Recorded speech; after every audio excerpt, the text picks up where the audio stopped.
What's going on? This is Ryan with Automatic Comics, and up next, we are going to be talking about a new selling platform for comics, pulps, original art. They've got a couple auctions that are coming up that are ending this week. So let's check this out.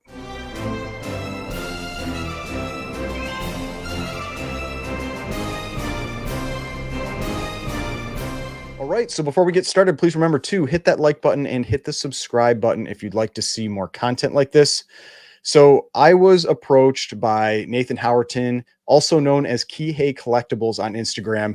A lot of you probably know him out there. He's one of the guys that puts on Collector Summit. So this isn't just some new auction platform that doesn't have anybody behind it that we know. This is a well-known, respected person in the comic community, and they have this auction platform called Peerbid Auctions, and they have a couple auctions that are coming up ending on February 10th. Now, he reached out to me to do a review of this new auction platform. So we're going to go over what the differences are here with this new platform, what the benefits are. We're going to go over the two auctions that are going to be ending soon. There's actually some pretty cool books in them. So I was actually a little torn on doing that because there's definitely a couple books that I wouldn't mind bidding on myself. But let's get into this. Let's go to the page. Here it is. Here's the homepage for Peerbid Auctions. It's peerbid.com. I'll put the link to it in the description of this video. And when you go in, there's a video that plays kind of up at the top here. I have it paused right now because we don't necessarily need to see that video. We're going to talk about everything here. So first off, what types of things are they selling, at least for now? And so for now, the focus is on comics, pulps, and original art. Now, comics need to be graded. Pulps can be raw, but we just saw that today, or I guess it probably yesterday, CGC officially started accepting pulp submissions for grading. So I would not be surprised if we end up seeing some pulp auctions in the future with some graded pulps in them as well. And then original art, which obviously is not graded, so that wouldn't be graded as well. Now, with the process, what they do is they hold monthly 10-day auctions. So with the different auction platforms that are out there, some auction platforms have 30-day auctions, meaning that the books are listed and you're bidding and it's doing a countdown for 30 days. Some do 7 days, some do in between. And so what they're doing is they're doing 10-day auctions. So a little longer than the real short ones, like the weekly heritage auctions, and then shorter than the big ones, like the signature auctions that Heritage might hold, or like Comic Link and Comic Connect. Those tend to be on the longer side. So these are 10 days for each of these auctions. And the way this works is the consigners, if they have something that they want to sell, they would reach out to Peerbid Auctions, and they have to get validated and approved. They have to sign agreements so that they can show that they are a trusted seller. The maximum number of items that is going to be in each auction is 50. So these are very focused auctions, and I think there's some definite benefits to that. I mean, the downside is that you're not going to have the huge volume that you can go through. Like for me, when I'm watching like the weekly heritage auctions, I'm looking at huge volume and trying to find, a few deals that are in there, that kind of thing. But having a focused auction is also nice because you don't have to look through 1,000 items, or in the case of like Comic Link, like 10,000 items per auction. So these are very focused, and you might call them like curated auctions. Now, if you're a seller, you have to provide the detailed images, and if they're raw items, conditions of the item. And then when the auction actually concludes, it's a peer-to-peer format. So you have the person who's actually doing the selling. The person that put the items up for sale is going to be reaching out to the winner, and then that winner is going to directly pay them. And so that's how that's all going to work. Then once the buyer has received the item, confirmed that they're okay with the item, that there's no issues, then the seller will pay Peerbid a 5% seller's fee and a $20 listing fee. So we'll get into all of that with what the different fees and everything are with this platform, and versus what some of the other platforms are out there. If we scroll down here, you can see what the main focus that they have for this auction platform. First one is peer-to-peer transactions. So that's what I talked about there, where they are going to be making sure that they have validated, approved sellers. That's who they're going to be allowing to sell on here. It's not just anybody that can reach out. They need to be approved sellers. And then when the item is sold, they're going to coordinate directly with the buyer to do payment and to do the shipment. This is definitely different than most other auction houses that are out there, where they are actually consolidating all the items on site and then shipping them out themselves with their own shipping departments, that kind of thing. It's more like what you would experience with eBay, except with eBay, you don't really know so much who you're buying from. But in this case, it is a validated seller by the Peerbid staff. So that's one of the big differences there. Now, with what you're paying, you can see here it says you pay what you bid. There is no buyer's premium. So if you're familiar with Heritage, they have a 20% buyer's premium. Comic Connect sometimes has a 15% buyer's premium.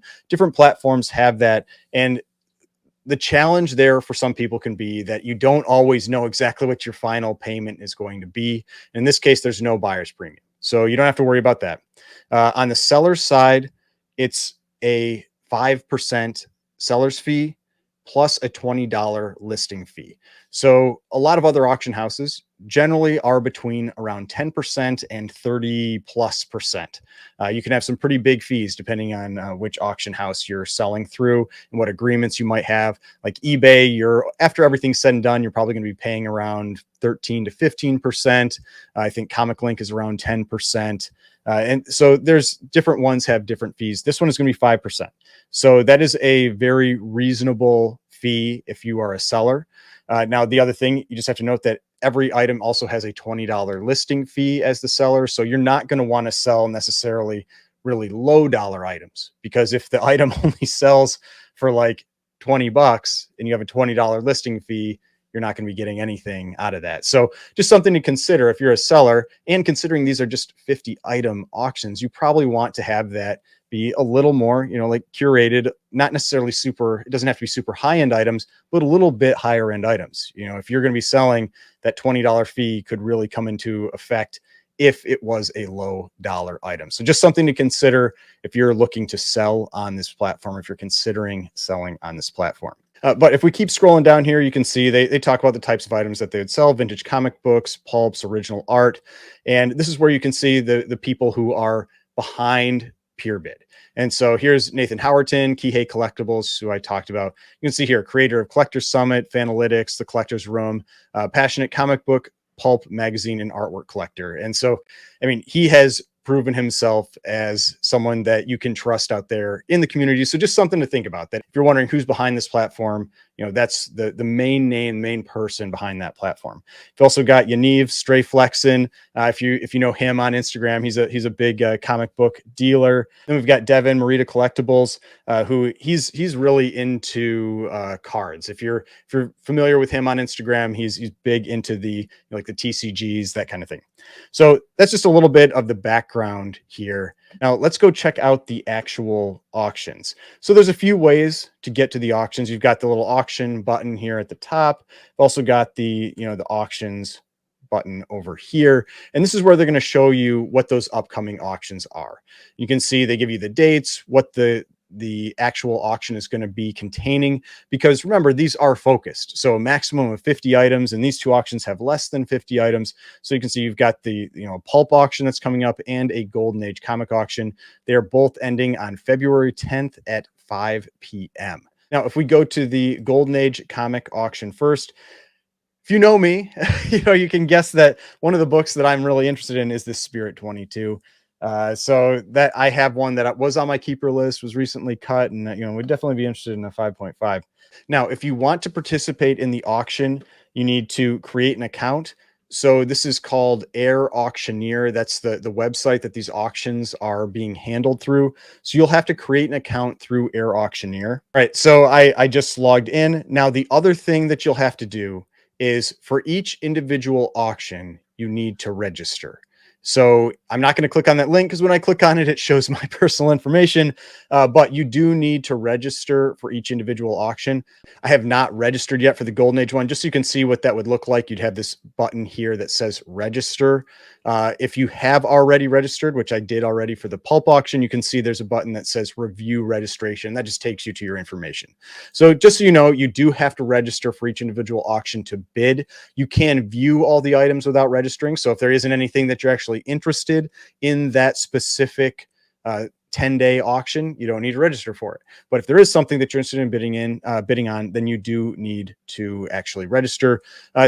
One of the items that they ask for in there is an Instagram name, but there is a note that says if you don't have one, you just write none. So that is not a requirement. You do not need to have an Instagram account to bid on these items. It's just another way to allow the peer-to-peer transaction to take place. So that's the only reason that they are asking for that information.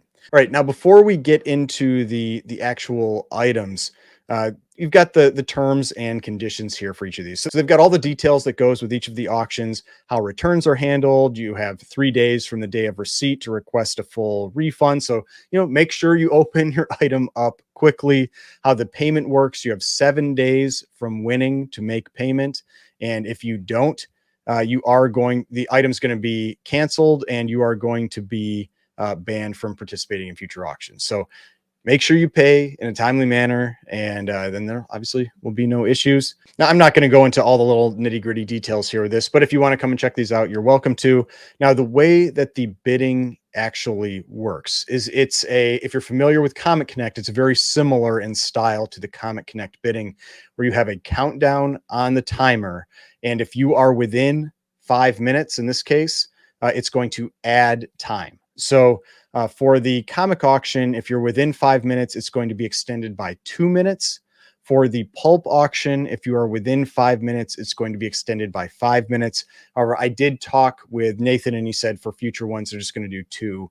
It sounds like they're going to do 2 for both of them. So if it's within 5 minutes, it extends by 2 minutes. So that means if there's 2 minutes left and you throw in a bid, it's going to jump up to 4 minutes. If there's 1 minute left, it's going to jump up to 3 minutes. And so that gives time for people to think and, play those little mind games. Mickey, Drew, and I, when we've done some auction recaps, we've talked about that before, where that's all part of the bidding strategy, where, you might let it like tick down to the last few seconds and you throw in that bid to just mess with someone. Or if you bid back right away, it's kind of like showing that power move in your bidding, all that kind of stuff. But that's the bidding style for this. Now, one thing to note is that all the items have the same end time. So just something to consider. Now, they could shift out based on bidding if bidding occurs within the last 5 minutes. You can see they all will end at the same time. So just something to consider. Make sure you if you're going to be bidding, if you're watching multiple items at once, then make sure you put in your bid early enough that you don't forget about it. If you're only watching one item, it's not a big deal. But like for me, like I'll definitely be watching the Spirit 22. This is definitely one that I'll be watching. It's a good looking book, a 5.5, classic Will Eisner cover. But here you can see when you actually go in and check out the book, they've got the front and back picture for graded books. That's the requirement for graded books. And then they have some recent sales information. So that's nice. That's a plus to have in there. You've got some information about recent sales to give you an idea where this might go for. I do always recommend, whenever you're bidding on an item, and especially high dollar items like this, go check pricing services, do your due diligence, look into prices and just try to see where you might think those books are going to go. Now, obviously books set records, all that kind of stuff. So just because there's a prior price doesn't mean that's what it's going to go for. But I always, I'm someone that's always using as much information as I can. I always recommend, going and checking out pricing services. But here, it's just got the little details here. Bidding ends at 5 p.m. on Saturday, February 10th. You've got the bid history, so you can see when each bid came in. Some people bidding real late at night, 2:16 a.m. bids, 5:52 a.m., 1:51 a.m., all that kind of stuff. So some late night bidding going on with this one. But yeah, this is one of the books that's coming up, and definitely one of the ones that I am interested in watching. But there are plenty of other books too that are pretty cool. And this one, like, I always really like the Ghost Comics run.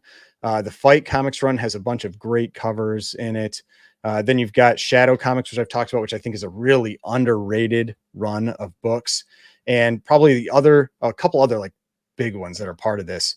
Got this Haunted Thrills #5, 80. That is a that is a pretty big book. That is definitely a big book. This is one of the more in demand books from the Haunted Thrills run. If you're familiar with the pre-code horror stuff, so definitely one that I'll be watching that one too. And one that you do not see very often. This is cool to see in here too. Was this Daring Mystery Comics #2? Really early Alex Schomburg. It's 1940. Very early Alex Schomburg on comics. So that's another cool one that I would definitely be for me. I'll be keeping an eye on. Now, the other auction is the pulp auction.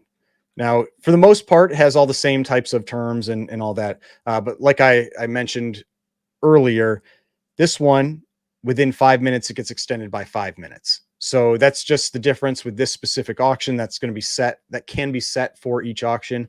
But like I said, that's the plan, is to have that set to 2 minutes. I did ask about that when I saw this difference between the two. And the plan in the future is to have it set as the extension being 2 minutes. Now, I am not an expert on pulps at all. Like, it's definitely not something I'm super familiar with, but I do know this Shadow magazine cover, the Creeping Death cover. And so that's one that I would definitely at least be watching. Like, that's a cool green cover. I know that this is a very in demand pulp, and with there are certain pulps that I have some interest in. I'm torn on if I'm going to be trying to do anything with graded pulps or all that. I'm not going to get into all that here.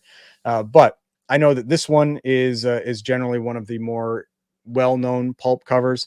I also know to just, you generally look for things that have spicy in the title. That's about the extent of my knowledge. Like, I know a few pulps. Like, I know the one that's like first Conan. I know the the first Tarzan, and there's a couple, like there's the Batwoman cover, that kind of stuff. And I know pulps that have spicy in the title are usually a little bit more expensive. Now, with the pulps, it's a little different on the images because, one, these are raw, but two, the spine is always a big deal on a pulp. And so you're going to have the front image. You're also going to have an image of the spine, and you're going to have an image of the back. So that's one of the big differences with pulps, is you're going to have 3 images instead of 2, but generally everything else is pretty much the same. You have recent sales when they exist, which for pulps, it's, for now at least, it's a lot less data out there for pulps. You've got the seller information. This is who's going to be reaching out to you. This is the person who's specifically selling that book. And you do have all those little details here because this is a raw item. So they need to provide specific details about that item that's being put up for sale. But you can see here, everything else is the same. Bidding ends 5 p.m. Saturday, February 10th. Now, if I wanted to bid on this item, because I have registered for this one, this is the difference here, where you can actually enter in a bid, and then place your bid. And so this is what it would look like if you had registered, what you can actually do when bidding on an item. Since, like I said, with the Golden Age Comics one, I haven't registered for that yet. So you can see I can't actually bid on anything. So you do have to register individually for each one of those auctions to actually bid on any items. All right. So now that we've gone over the auctions, we've gone over the general, the auction platform, all of that. I mean, let's talk about what are the things that I like. What are the things that I like about this platform? I do like the idea of more focused auctions because it's just something that differentiates it. I mean, like some of these other ones, I know, like Comic Link, they can just, for me, they're often too overwhelming. I'm just like, it's like 10,000 items. Do I really want to like look through all that to try to find, any books that I'm interested in? Whereas with this, you've got 50 items or less. You can scroll through pretty quickly. You can identify which things you're interested in or not interested in, and either move on or just put it on a watch list and be ready to go. So I do like that side of it. Now, if you're a seller, the lower fees is definitely a plus, but the thing you're going to always obviously want to look out for is what's your total take home as a seller, because that's ultimately what's most important if you're selling. You want the biggest take home. And so you could actually have a lower sales number and do better than if you were using another platform. But if the other platform sells for 50% more, then having the lower sales fee isn't a benefit. So just something to watch. So if you are considering selling on this platform, I would definitely recommend just checking out these auctions and maybe just see how the books perform and use that to help guide your decision on if you might want to consider selling on this platform in the future. Also, the no buyer's premium simplifies things a little bit. There are some there's some platforms that they don't hide it, but they make it a little difficult, to maybe know exactly what you're bidding. So I do like the no buyer's premium there. That's always just to simplify things. And including the pricing information is a nice difference that you don't usually see with other platforms. But I would always recommend using some type of third party pricing to help with your bidding. Now for what do I think some potential concerns people might have, some potential issues. Peer-to-peer sales could be one thing that it's a potential positive and a potential negative. Start with the positive. So the positive is you'll get your books almost certainly much faster than you would from another auction platform. So like, I mean, like for example, there was a book that I won recently that it took 6 weeks, maybe 7 weeks for me to get it from one of these other, a different auction platform.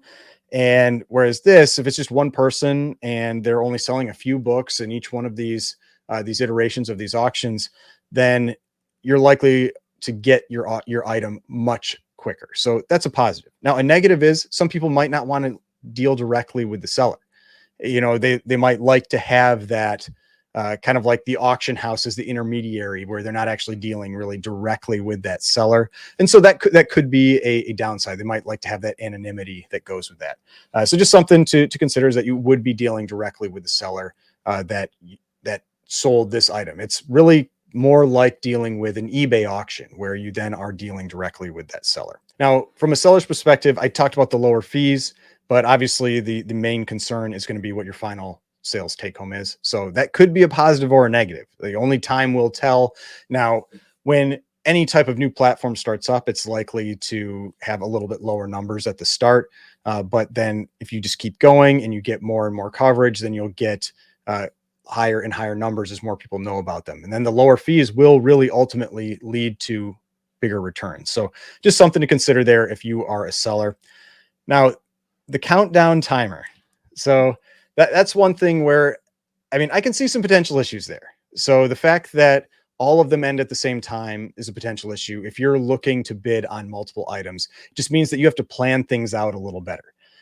So just something to think about. It's not like a sequential sale like you might see in Heritage or Comic Link, even Comic Connect. Even though they add time, it's sequential as they come to those items. So just something to consider there is that could potentially be a little confusing if you're a buyer, because that is a different style than what you'll see largely anywhere else. So it's definitely something that I'm going to be keeping an eye on. I'm watching this to see how that ultimately plays out with these items as they're coming to an end. All right, so that is the overview of Peerbid, this new auction selling platform. I mean, from my perspective, more competition for sales, it's always good. I mean, having other platforms, it's the same thing as like the discussion around CGC, CBCS, PGX, all that kind of stuff. Like, just having one primary platform is never good for anyone. Having more options out there is always good. And it's like you'd almost call it kind of more like a boutique type of auction platform where it's more focused, more curated auctions, buying from pre-reviewed, approved sellers, that kind of thing. So that's definitely how I would view this auction platform. But if there's any books on here that are interesting to you, make sure that you go and check them out. Make sure you bookmark them. And there are going to be more auctions in the future. So you never know what's going to be coming up in each one of those auctions. And especially if you are, if you're like me, if you're a golden age collector, that you need to look everywhere. Like, I find some of these books and feels like the most random sales in different places. I mean, like the Daring Mystery Comics 2 that's on here. I mean, that is an extremely rare book. And so having a book like that pop up on this auction, like that's the type of thing that you may have been looking for that book for 2 years, for 3 years, shows up here. And if you didn't know about this, you might have missed it. So always make sure to give yourself as many opportunities as possible to look for those books that you might be trying to pick up. But hopefully you enjoyed this video. If you did, please hit that like button, subscribe button, notification bell, all that kind of stuff. You got more videos over here. If you'd like to watch some of my other videos, subscription button is right here. If you'd like to subscribe to the channel, I would really appreciate it. And I will see you in the next video.